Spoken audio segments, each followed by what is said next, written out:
He shielded the alien princess from a deadly blast, but awoke surrounded by an entire alien court. Part 1. Lieutenant Daniel Cole had been alone in space for 3 days. His small shuttle drifted through the empty darkness of the sector, far from any human colony or station. He was on a simple mission, just delivering supplies to a research outpost on the edge of known space. It should have been boring. It should have been safe. Then his alarm started screaming. Daniel jumped in his seat and looked at his screens. Something massive was coming toward him. A ship, bigger than anything humans had ever built, was tumbling through space like a wounded animal.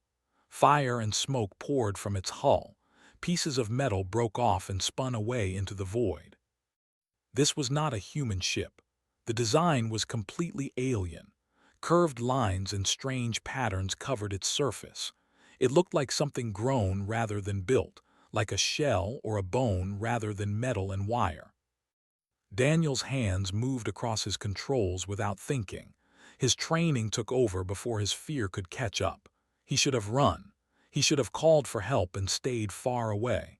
But there might be people on that ship, living beings who needed help. He flew his shuttle closer to the damaged vessel. The alien ship was huge, stretching for kilometers in every direction. Most of it was dark and dead, but he found one section that still had power. An airlock glowed with faint blue light, still working despite the damage around it. Daniel put on his space suit and connected his shuttle to the alien airlock. The door opened with a soft hiss, and he stepped inside. The interior of the ship was like nothing he had ever seen. The walls were made of something that looked like crystal, smooth and slightly warm to the touch. Lights that seemed alive pulsed softly in the ceiling, flickering and dying as he watched. The air smelled strange, like flowers and metal mixed together. And there were bodies everywhere. The aliens were tall and thin, with silver skin that reflected the dim light. Their eyes were large and dark, like pools of black water. Their faces were beautiful in a strange way, with delicate features and high foreheads. Most of them were dead. A few were still breathing, but barely. Daniel moved through the ship, checking each body, looking for anyone he could help. His medical training was basic, just what they taught every pilot in case of emergencies. But it was more than these beings had right now. He found her in the central chamber. She was different from the others. Her silver skin had a faint purple shimmer that caught the light. Golden markings traced patterns across her forehead and down her long neck, like tattoos made of actual gold. She wore robes of deep purple that seemed to contain tiny stars, points of light that moved and sparkled as she breathed. She was young, he could tell that much, and she was badly hurt. A jagged piece of metal stuck out from her side, and dark blue blood pooled beneath her. Daniel knelt beside her and assessed the wound. It was bad, but not immediately fatal. If he could stop the bleeding, she might survive. He worked quickly. He pulled out the metal shard, pressing hard against the wound to slow the bleeding. She cried out in pain, a sound that cut through him like a knife. He applied from his emergency kit, a human invention that sealed wounds and stopped infection. He did not know if it would work on alien biology, but it was all he had. Her eyes opened. They were vast and dark, filled with pain and confusion. She looked at him, this strange small creature in a bulky suit, and whispered something he could not understand. His translator tried to process her words but failed. Her language was too different, too alien. Daniel spoke to her anyway, knowing she probably could not understand him either. He told her she would be okay. He told her help was coming. He told her to hold on. She gripped his arm with surprising strength. Her fingers were long and delicate, but there was real power in them. She was fighting to stay conscious, fighting to stay alive. Then the second explosion hit. Daniel felt it before he heard it. A rumble deep in the ship, followed by a wave of heat rushing toward them. He looked up and saw fire racing down the corridor, a wall of orange and red that would kill them both in seconds. He did not think. There was no time to think. He threw himself over the alien female, wrapping his body around hers like a shield. His suit's emergency barrier activated, a thin layer of energy designed to protect against radiation and debris. It was not made for this. It would not last long. The blast wave hit them like a hammer. Heat washed over Daniel's back, so intense that he could feel it through the suit. The barrier flickered and died after only a few seconds, but those seconds were enough. The worst of the fire passed over them, redirected by that brief moment of protection. But the force of the explosion was another matter. Daniel felt himself thrown forward, felt his body slam against the deck. Pain exploded through his chest and back. His vision went white, then black. The last thing he felt was the alien's hand still gripping his arm. Her fingers were cold now, but they held on tight. She was still alive.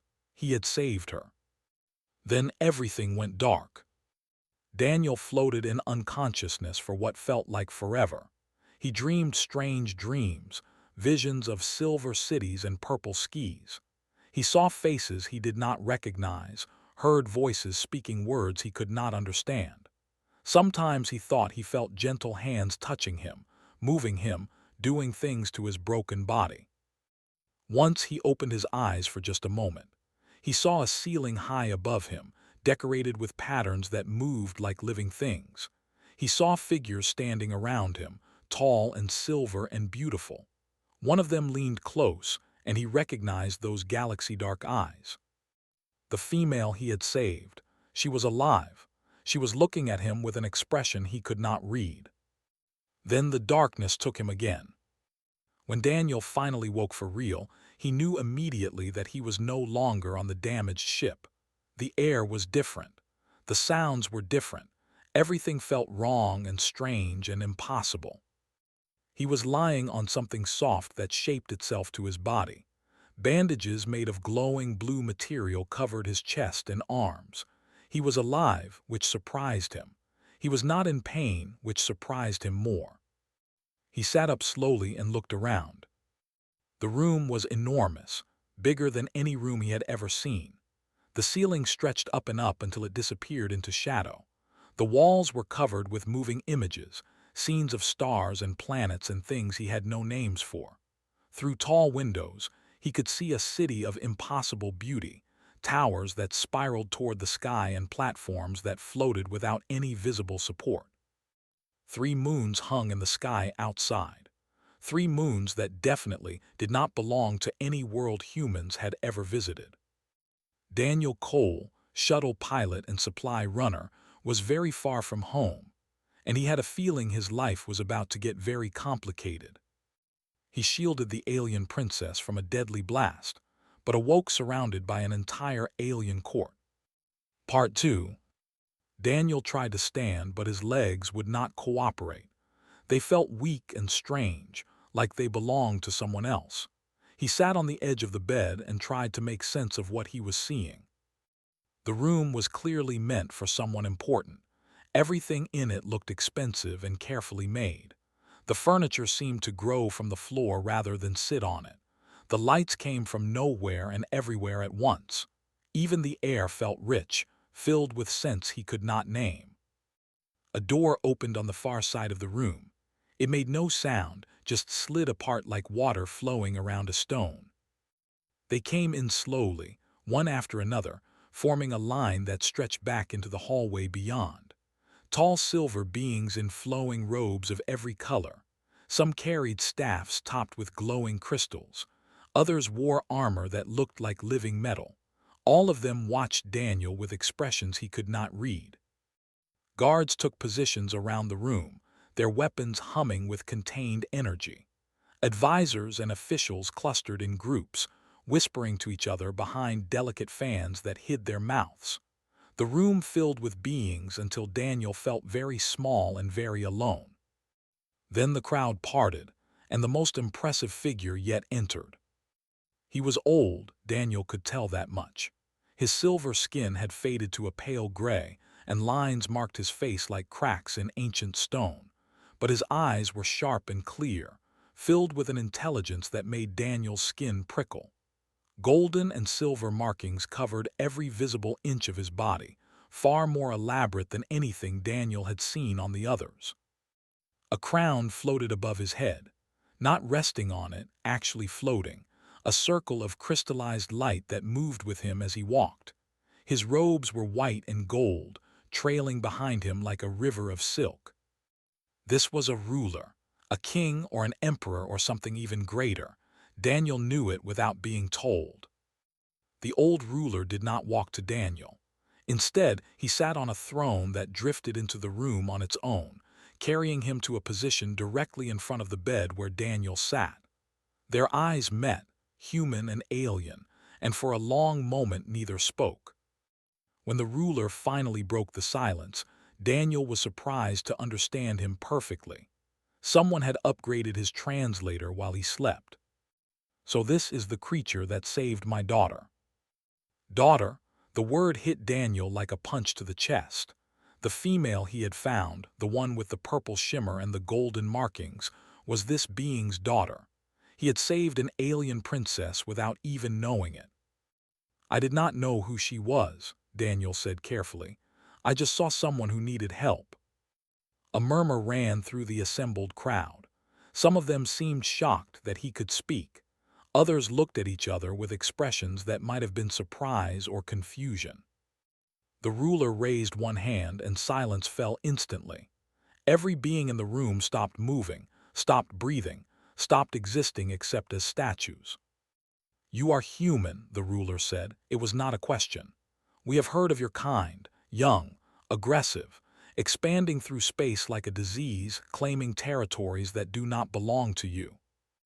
Daniel felt anger rise in his chest, but he pushed it down. Getting angry at the most powerful being in the room seemed like a bad idea.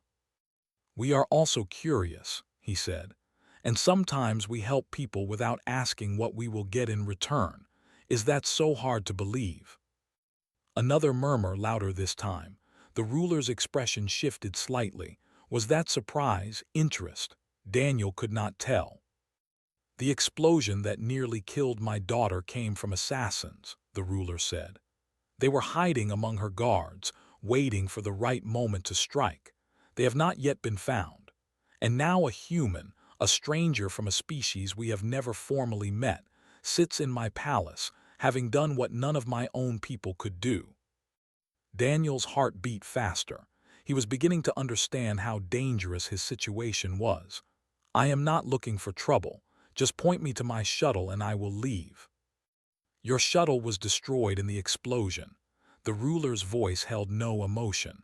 "You have nothing, no ship, no way home. You are completely dependent on the hospitality of the Empire." The words hung in the air like a death sentence. Daniel understood now. He was not a guest. He was something between a curiosity and a prisoner. His fate was entirely in the hands of beings he did not understand. The doors at the far end of the chamber opened again, and Daniel's breath caught in his throat. She walked slowly, carefully, but she walked on her own power.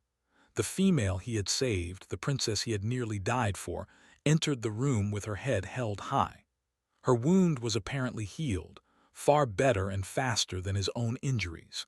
She wore formal robes of deep purple, and a small circlet of light orbited her head like a tiny moon. She was beautiful. Daniel had not really noticed before, too busy trying to save her life. But now, seeing her whole and healthy, he could not deny it. She was the most beautiful being he had ever seen. Her dark eyes found his across the crowded room. She did not smile, but something in her expression softened. "Father," she said, her voice clear and strong, "I would speak with this human, alone." The murmur that followed this request was the loudest yet. Some of the advisors looked horrified. Others seemed merely curious. The guards tightened their grips on their weapons. The ruler studied his daughter for a long moment. Then he turned his ancient eyes back to Daniel. "My daughter does not make requests lightly. Neither does she make them often. Consider yourself fortunate, human. Very few outsiders have ever been granted a private audience with a member of the royal family." He raised his hand again, and the crowd began to file out. It took several minutes for everyone to leave. The guards were the last to go, and they clearly did not want to. Finally, Daniel and the princess were alone. She crossed the room to stand in front of him. Up close, he could see the faint lines where her wound had been, already healing into silver scars. He could see the tiny movements of her eyes as she studied him. He could smell something like flowers coming from her skin. "You should not have survived," she said. "The blast that hit us was meant to kill everyone in that corridor. My guards died. My handmaidens died. Everyone I trusted died in that moment." "I have been told humans are hard to kill," Daniel said. "We are stubborn." "Stubborn," she said the word like she was tasting it. "Is that what you call it?" "Among other things." She sat down on the edge of the bed, close enough that he could have touched her. Her eyes never left his face. "Why did you cover me?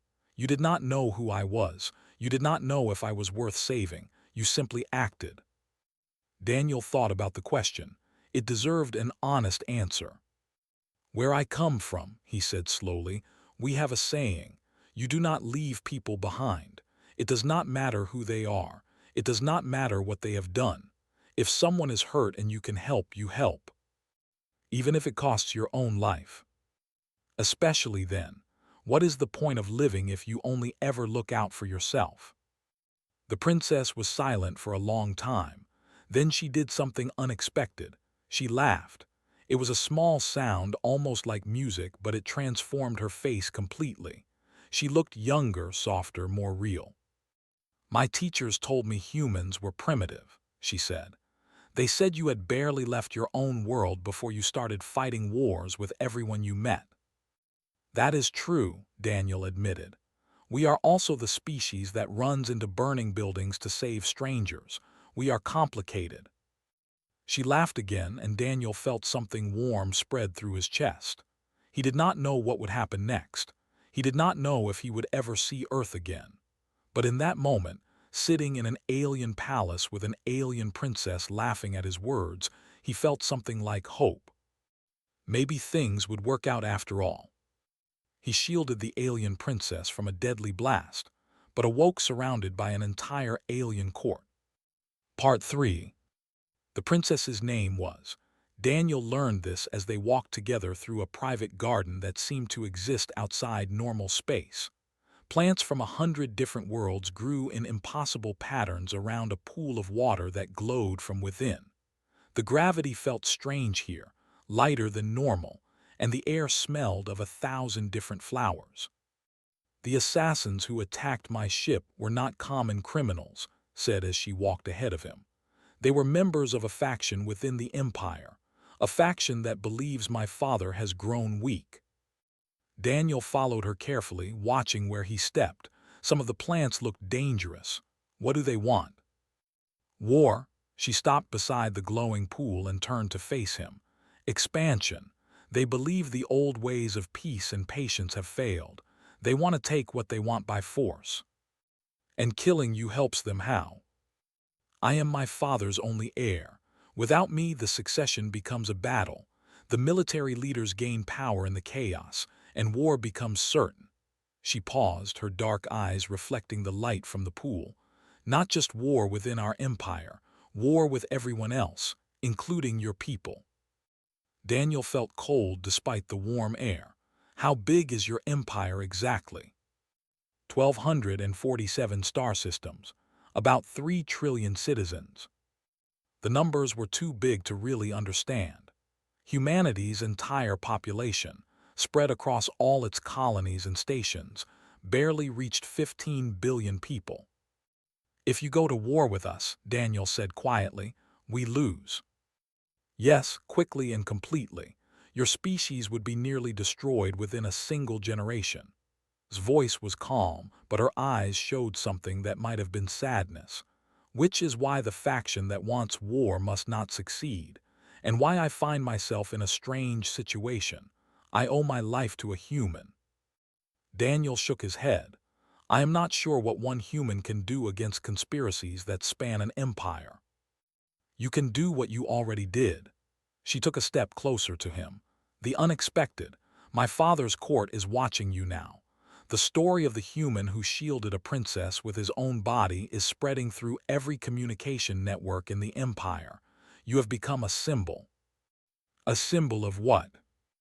That has not been decided yet, she smiled slightly. But I plan to keep you close until it is. My enemies will try again. When they do, I want the human who refuses to leave people behind standing beside me. Daniel looked at her, this alien princess who controlled more power than he could imagine. I am just a shuttle pilot. I am nobody important. You were nobody important, corrected.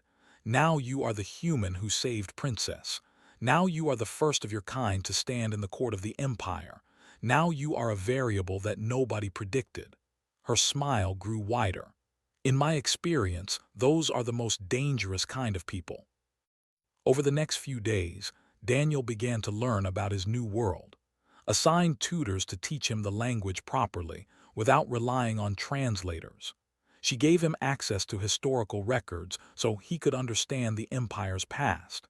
She introduced him to the basics of court life, the rules and customs that everyone was expected to follow. It was overwhelming. The empire had existed for over 50,000 years. They had spread across the galaxy while humans were still learning to make fire. Their technology was so advanced it seemed like magic. Their culture was so complex it made Earth's oldest civilizations look like children playing games. But Daniel was a fast learner. He always had been. And he had a powerful motivation now. If he made mistakes, if he offended the wrong people, he might not survive. More importantly, might not survive. He learned that they were not all the same. Different factions controlled different parts of the empire. Some wanted peace. Others wanted war. Some supported the emperor. Others thought he was weak. The court was a battlefield where weapons were words and alliances and carefully planned betrayals. He learned that was not just a princess. She was brilliant, educated in science and history and politics from the time she could walk. She spoke 17 languages fluently. She had designed improvements to the empire's faster-than-light engines. She had written poetry that was studied in schools across 1,000 worlds. He learned that she was lonely. Being the emperor's only heir meant everyone wanted something from her. Everyone had an agenda. Everyone was trying to use her for their own purposes. She had no real friends, no one she could trust completely. Except, perhaps, for one stubborn human who had saved her life without expecting anything in return. "Tell me about Earth," she said one evening as they sat in her private garden. "Tell me about your home." Daniel thought about his answer carefully. "It is small," he said finally. "Compared to all this, it is very small. One planet, one star, one moon. We have only been in space for a few hundred years." "That is not very long." "No, but we have done a lot with that time. We spread to other planets in our system. We built stations and colonies. We met other species and learned we were not alone." He smiled slightly. "We also fought each other. A lot. We nearly destroyed ourselves more than once. But you survived." "We survived. We are good at that. No matter how bad things get, we find a way to keep going." Was quiet for a moment. "Your species fascinates me," she said. "You are so young, so fragile, so limited, and yet you accomplished things that took us thousands of years to achieve. You reached space in less than a century after learning to fly. You split the atom within 50 years of discovering it existed." "We are fast learners," Daniel said, "and we are very stubborn." "There is that word again, stubborn." She looked at him with those galaxy-dark eyes. "I am beginning to think it might be your species' greatest strength." The next few weeks passed in a blur of lessons and ceremonies and careful social navigation. Daniel attended formal dinners where he was watched by hundreds of curious nobles. He stood in the background during important meetings, learning how decisions were made in the empire. He trained with weapons, struggling to master technology far beyond anything humanity had created. And he spent time with, long hours talking about everything and nothing, walks through the palace gardens, quiet meals in her private chambers. Slowly, carefully, they began to trust each other. He told her about growing up on Earth, about the small town where he was born and the academy where he learned to fly. He told her about his family, his friends, the life he had left behind when he joined the space fleet. She told him about growing up in the palace, about the weight of expectations that had pressed down on her since birth. She told him about her mother, who had died when she was young. She told him about her dreams, the things she wanted to accomplish if she ever became empress. They were very different people from very different worlds, but somehow, against all odds, they understood each other. One night, as they watched the 3 moons rise over the city, reached out and took Daniel's hand. Her fingers were cool and smooth, so different from human skin, but her grip was warm. "Thank you," she said quietly, "for saving my life, for staying, for listening." Daniel squeezed her hand gently. "Thank you for giving me a chance, for trusting me when you had no reason to." "I had one reason," she said. "You covered me with your own body when the fire came. You did not even know my name. I still would have done it." "I know," she smiled, and in that moment she looked almost human. "That is why I trust you." They sat together in comfortable silence, watching the moons climb higher into the alien sky. Daniel did not know what the future held. He did not know if he would ever see Earth again. But right now, in this moment, he was exactly where he needed to be. Beside someone who needed him. He shielded the alien princess from a deadly blast, but awoke surrounded by an entire alien court. Part 4. A month in the court taught Daniel more about politics than his entire life on Earth. Every word had multiple meanings. Every gesture was calculated. Every smile could hide a knife aimed at your back. The nobles of the empire played games with lives and fortunes, and the stakes were always impossibly high. Daniel learned to be careful. He learned to watch before speaking, to listen before acting. He learned to recognize the different factions and their goals. The peace faction wanted to maintain the current order. The war faction wanted expansion at any cost, and dozens of smaller groups maneuvered between them, seeking advantage wherever they could find it. He was given quarters in the palace, comfortable rooms with views of the city. Servants attended him day and night, bringing food and clothes and anything else he might need. But he knew he was being watched. Cameras hidden in the walls. Guards stationed outside his door. Nothing he did escaped the notice of someone. The emperor summoned him twice during that first month. The first time was a formal dinner. Daniel sat at the far end of a table that could have held 200 people. He ate dishes he could not identify, made from creatures and plants that had no names in any human language. Nobles watched him from every direction, whispering behind their fans, analyzing his every move. He made it through the dinner without embarrassing himself. It felt like a victory. The second summons was different, a private meeting in the emperor's personal chambers. The old ruler looked even more tired than before. The weight of his crown seemed heavier, the lines on his face deeper. But his eyes were still sharp, still filled with that calculating intelligence. "Your species has almost destroyed itself several times," the emperor said. "Nuclear weapons, climate change, engineered diseases, and yet you continue to exist." Daniel chose his words carefully. "We are good at surviving, maybe because we keep pushing ourselves to the edge. A dangerous habit. Also a useful one. We do not give up easily."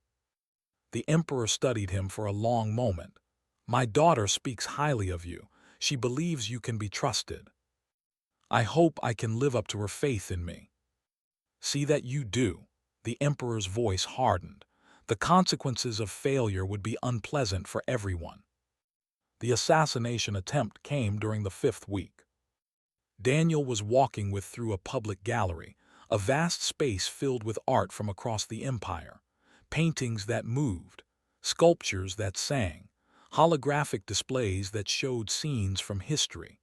Hundreds of nobles wandered the gallery, admiring the works and gossiping about each other. Daniel felt something wrong before he saw it, a tightness in his gut, a prickling on the back of his neck. He had learned to trust those feelings during his years in space. They had saved his life more than once. He scanned the crowd looking for the source of his unease. His eyes found a guard standing near the entrance. The guard's posture was wrong, too tense, too focused, and his weapon was slowly rising, pointing toward the princess. Daniel moved before he could think. He grabbed and pulled her down, throwing himself on top of her as a beam of deadly energy shot through the space where her head had been. The heat passed so close to Daniel that he felt his hair singe. He rolled off and launched himself at the assassin. The guard was bigger than him, stronger, trained in combat techniques Daniel had never seen. But Daniel had been fighting since he was a teenager, in bars and back alleys and military training grounds. He knew how to hurt people. He hit the assassin hard and fast, not giving him time to aim his weapon again. A strike to the throat, a kick to the knee, an elbow to the face. The guard staggered and Daniel grabbed his weapon arm, twisted it, heard something crack. The weapon fell to the ground.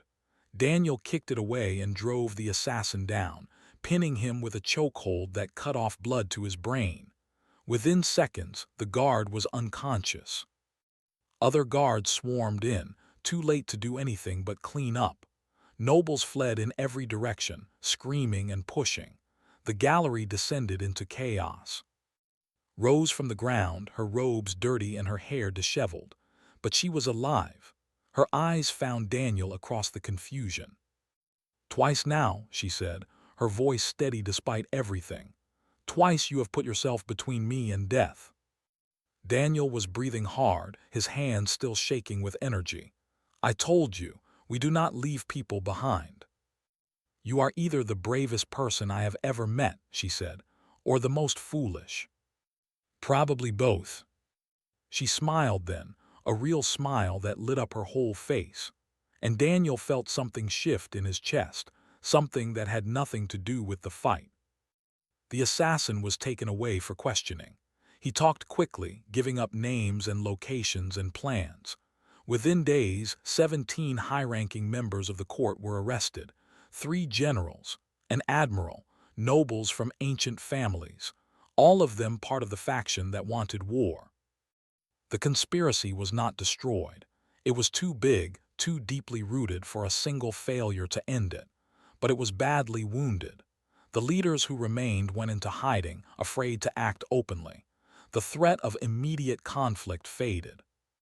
And Daniel Cole, the human shuttle pilot who had fallen into this world by accident, found himself standing at the center of attention he had never wanted.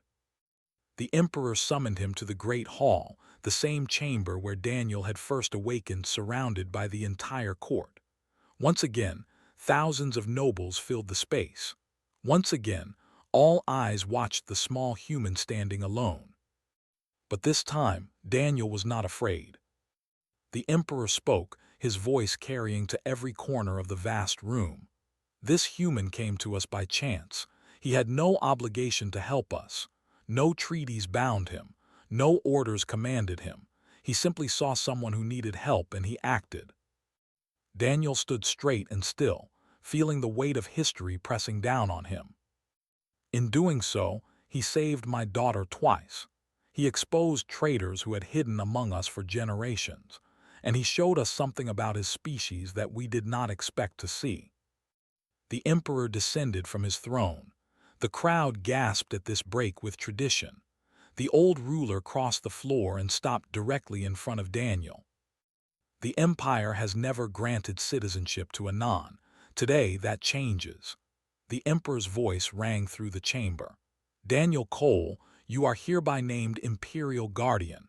You will serve as the personal protector of Princess, and you will be the first formal link between our people and yours." The crowd erupted in murmurs and whispers. Some faces showed shock, others showed anger, but many showed something else: respect, admiration, hope. Daniel found's eyes in the crowd. She was smiling, that warm smile that made everything else seem small and far away. "I accept," Daniel said, his voice strong and clear. "And I hope this is the beginning of something good, between your people and mine." The Emperor nodded slowly. "We shall see, Guardian Cole, we shall see." Later that night, Daniel stood on a balcony overlooking the city. The three moons cast silver light over the spiraling towers and floating platforms. It was beautiful in a way that no human city could match. Joined him, standing close enough that their shoulders almost touched. "You could have died today," she said quietly. "I know. You nearly did die when you first saved me. Your injuries were worse than you realize. Our doctors had to work for days to repair the damage." Daniel turned to look at her. In the moonlight she seemed almost to glow. It was worth it. "Why?" She met his eyes. "Why is my life worth risking yours?" It was a good question. Daniel had been asking himself the same thing. At first the answer had been simple. He helped her because that was what humans did. They helped people. They ran toward danger instead of away from it. But now the answer was more complicated. "Because you matter," he said finally. "Not just because you are a princess or because you might prevent a war. You matter because of who you are. Because you are kind and smart and lonely and brave. Because when you smile, everything else seems less important." Was silent for a long moment. Then she reached out and took his hand, just as she had done before. "No one has ever said anything like that to me," she whispered. "Then everyone else is blind." She laughed softly and leaned her head against his shoulder. They stood together in silence, watching the moon's arc across the sky. Tomorrow would bring new challenges, new threats, new complications. But tonight, for just a little while, they could simply be two people who had found each other against impossible odds. And that was enough. He shielded the alien princess from a deadly blast, but awoke surrounded by an entire alien court. Part 5. 2 years had passed since Daniel Cole crashed into the Empire. In that time, everything had changed. The first human embassy arrived 6 months after Daniel's appointment as guardian. Diplomats and scientists and military officers, all trying to understand a civilization that made humanity look like children. Daniel served as their guide, explaining customs and translating intentions when words were not enough. It was difficult work. Humans and were different in ways that went beyond appearance. They thought differently. They felt differently. They understood time and patience and duty in ways that did not match.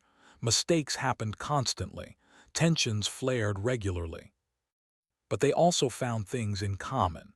Art that moved both species to tears. Music that spoke to hearts regardless of biology. Stories that transcended language and culture. Human films became popular among young. Poetry found readers on Earth. Slowly, carefully, two civilizations began to learn each other. Trade agreements were signed. Student exchange programs began. Scientific cooperation produced discoveries neither species could have made alone. The bridge between stars grew stronger with each passing month. The war faction never completely disappeared. Twice more assassins came for, a poisoned drink at a diplomatic function, a bomb hidden in a gift from a seemingly friendly noble. Both times Daniel stopped them. Both times he earned new scars and new respect. He learned to fight with weapons, mastering energy blades and force projectors that human technology could not duplicate. He learned their martial arts, adapting techniques designed for taller bodies to his smaller frame, and he taught them something in return. Human persistence, the refusal to stay down no matter how many times you were knocked down. The trainers could not believe it at first. They hit Daniel, threw him, knocked him unconscious, and every time he got back up, every time he came back for more. Eventually, they stopped seeing him as a curiosity and started seeing him as a warrior. On the second anniversary of his arrival, Daniel stood on the balcony that had become his favorite place in the palace. The three moons were rising, painting the city in silver and gold. Joined him, as she did every evening when her duties allowed. Their relationship had grown in ways neither had expected. They were partners now in every sense that mattered. They worked together, planned together, dreamed together. The court had learned to accept it, even if they did not fully understand. The council voted today, said, standing beside him. Full diplomatic recognition of the human alliance, trade routes, shared defense agreements. It passed without opposition. Daniel smiled. No one threatened to quit the empire this time. Only 3 of them, that is progress. He laughed and she smiled in response. These moments of peace were rare and precious. They both knew they would not last. My father is dying, said quietly. The words hit Daniel hard. He had grown to respect the old emperor, even to care for him. The ruler had been fair in his judgments and wise in his decisions. He had given Daniel a chance when every tradition said he should not. How long? Daniel asked. Months, perhaps a year. The doctors cannot say for certain. His voice was steady, but Daniel could hear the pain beneath it. The succession will not be challenged, thanks in part to you, but the transition will still be difficult. You will be empress. Yes. She turned to look at him, her galaxy-dark eyes reflecting the moonlight. And I will need people I trust beside me, people who will tell me the truth even when it hurts, people who will protect me from threats both physical and political. I am asking you to stay, Daniel, not just as a guardian, though that too. Stay as something more. Help me build something that has never existed before, a true alliance between our peoples, not just treaties and trade, but real understanding. Daniel thought about Earth, about his family, his friends, the life he had left behind. It felt like memories from another person now. He had become someone different in the past 2 years, someone stronger, someone more. When I covered you from that explosion, he said slowly, I did not think about what would happen next. I just did what felt right. And everything since then has been the same. One moment at a time, one choice at a time. And this moment, this choice. He looked at her, this alien princess who had become the most important person in his life. She was not human. She would never be human. But she was kind and brilliant and brave, and she made him want to be better than he was. I will stay, he said, for as long as you want me. Smile was like watching a star being born. Then stay forever, Daniel Cole. Stay and help me change the galaxy. He took her hand, a gesture that had once shocked the entire court but now felt as natural as breathing. Forever is a long time. For yes, for humans, she squeezed his fingers, we should probably get started. They stood together, watching the moons climb higher. Below them, the capital city hummed with life. Somewhere in those streets, the first human tourists were exploring alien wonders. Somewhere, students were preparing to travel to Earth. Somewhere, joint research teams were pushing the boundaries of what was possible. 2 civilizations, reaching toward each other across the void. The wedding, when it came, was the largest event in history. Every noble house sent representatives. Every allied species attended. And billions of humans watched the broadcast, seeing for the first time what their small, stubborn species had achieved. Daniel stood before the assembled multitude in robes of purple and gold, the colors of the imperial family. Stood beside him in white and silver, more beautiful than anything he had ever seen. The ceremony was long and complex, filled with rituals that stretched back thousands of years. Daniel performed each one carefully, having practiced for months. He spoke the ancient words, made the ancient promises, bound himself to the empire and its people. When it was done, when they were officially joined, the crowd erupted in cheers that shook the walls of the great chamber. Human voices mixed with alien ones, celebrating something that had never happened before. That night in their private chambers lay in Daniel's arms. The moons shone through the windows, casting patterns of light across their bed. I never imagined this, she said softly. When you first appeared on my ship, I thought you were some kind of monster, small and strange and frightening. And now, Now I cannot imagine my life without you." She raised her head to look at him. "You changed everything, Daniel, not just for me, for everyone." He kissed her forehead gently. "I just did what felt right. I just helped someone who needed it." "And that," she said, "is exactly why you changed everything. Because you acted without thinking of reward. Because you gave without expecting to receive. Because you are human." Daniel thought about that, about what it meant to be human, about all the things his species had done, good and bad, throughout their short history. They had created weapons that could destroy worlds. They had also created art that made the universe more beautiful. They had waged terrible wars. They had also reached out to strangers with open hands. They were violent and gentle, cruel and kind, selfish and giving, all at once. They were complicated, they were flawed, they were stubborn. And sometimes, against all odds, they made things better. "I am proud to be human," Daniel said quietly, "and I am proud to be here with you." Smiled and nestled closer to him. "And I am proud to have you, my guardian, my husband, my bridge between stars." Outside, the three moons continued their slow dance across the sky. The city glowed with lights from 1,000 different sources. And somewhere, far across the galaxy, Earth spun on, unaware that one of its children had helped change the course of history.